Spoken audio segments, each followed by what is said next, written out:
नमो नमः बच्चों। बीए तृतीय सेमेस्टर के पाठ्यक्रम में आपका जो पहला टॉपिक है वह है नाट्य साहित्य परंपरा तथा प्रमुख नाटककार, जिसमें भास, अश्वघोष, भवभूति, भट्टनारायण और विशाख दत्त के विषय में आपको अध्ययन करना है। इसी क्रम में आज हम सर्वप्रथम नाटक के विषय में चर्चा करेंगे। नाटक क्या है, कैसे नाटक का उद्गम हुआ। नाटक शब्द जो है वह नट धातु से निष्पन्न होता है, जिसका अर्थ होता है नटन, यानी अभिनय करना, अनुकरण करना अथवा किसी भाव का प्रदर्शन करना। यह एक ऐसी साहित्यिक विधा होती है जिसमें पात्र, संवादों, अभिनय, संगीत, नृत्य तथा भाव प्रदर्शन के माध्यम से जीवन की घटनाओं या किसी कहानी को मंच पर अभिनय के माध्यम से प्रस्तुत करता है।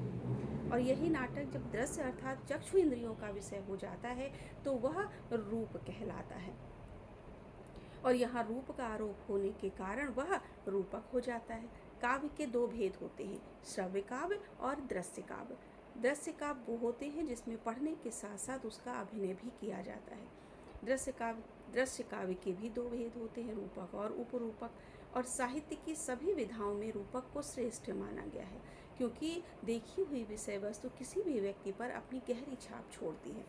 कहा भी गया है अवस्था अनुकृत्य नाट्यम रूपो दृश्य उच्यते, यानी नायकों की विभिन्न अवस्थाओं का अनुकरण करने के कारण यह रूप कहलाता है। रूपो तत् समारोपात दस दैव रसाश्रयम, यानी जब नायक राम आदि के रूप का आरोप अपने ऊपर कर लेता है तो वह रूपक कहलाते हैं। और दस दैव रसाश्रयम यानी रस का आश्रय होने के कारण यह 10 प्रकार के होते हैं।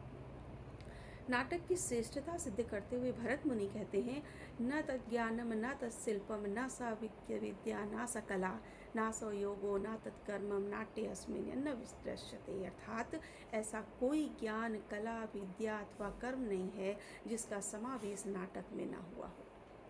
नाटक का जो सर्वश्रेष्ठ ग्रंथ है वह नाट्य शास्त्र है। नाट्य शास्त्र के रचनाकार भरत मुनि माने गए हैं। नाट्य का उद्भव कैसे हुआ, तो भरत मुनि के मत के अनुसार नाटक का उद्भव ब्रह्मा जी के द्वारा हुआ है।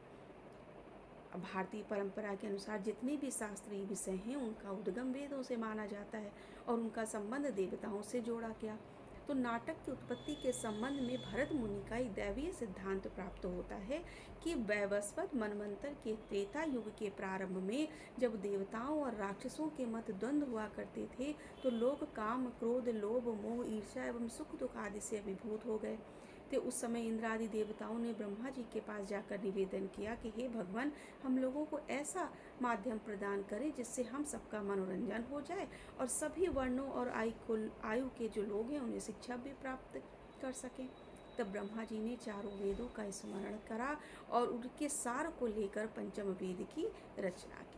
जग्राहम पाठ्यम ऋग्वेदात समाव्यो योगी तत्मेवच यजुर्वेदात अभिनयान रसान अर्थर्वणादपि, अर्थात पंचम वेद में ऋग्वेद से उन्होंने पाठ्य को लिया, सामवेद गीतात्मक है तो उससे उन्होंने गीत को लिया, यजुर्वेद से अभिनय को तथा अथर्ववेद से रसों व भावों को ग्रहण करके नाटक का जो है वो नाम पंचम वेद नामक एक ग्रंथ के पंचम वेद की सृजना की।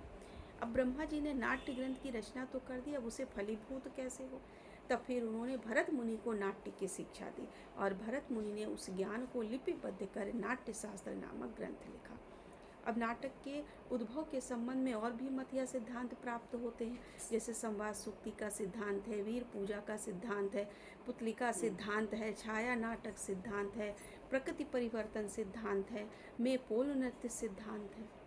तो कुछ यूरोपीय विद्वानों ने संवाद सूक्तों से नाटक की उत्पत्ति मानते हैं। ऋग्वेद में कई ऐसे महत्वपूर्ण सूक्त हैं जो नाटक उत्पत्ति में सहायक हैं, जैसे यम यमी संवाद, पुरुरवा उर्वशी संवाद, इंद्र मरुत संवाद, मित्र नदी संवाद, सलमा पाणी संवाद, अगस्त्य लोपा मुद्रा संवाद। इस प्रकार अन्य ने भी अपने अपने मत रखे, परंतु जो सर्वाधिक उपयुक्त मत रहा और तर्कसंगत रहा वह रहा भरत मुनि का मत और संवाद सूक्त मत, जो समीचीन प्रतीत होता है। भरत मुनि द्वारा प्रतिपादित मत जो है वह नाटक की सर्वांगीण व्याख्या करता है। आज इतना ही। नाटक की विकास की चर्चा हम लोग अगले वीडियो में करेंगे। धन्यवाद।